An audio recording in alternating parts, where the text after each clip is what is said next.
அல்லவா? உலக மக்களினுடைய துன்பங்களை எல்லாம் அவர் எடுத்துக்கொண்டு மக்களுக்கு இன்பம் தருவார் என்பதை உணர்த்தக்கூடியதற்குத்தான் பாம்பணிகளனை அணிகலனாக கொண்டிருக்கிறார்.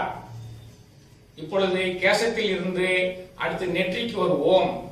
நெற்றியில் மையத்தில் அவருக்கு மூன்றாவது கண் உள்ளது. மூன்றாவது கண்ணுதான் ஞானக்கண். உலக மக்கள் அனைவருக்குமே ஞானத்தை அளிக்கக்கூடிய வல்லது அந்த மூன்றாவது கண், நெற்றிக்கண். அதன் பின்னர் அவருடைய இரண்டு காதுகளையும் உற்று கவனியுங்கள்.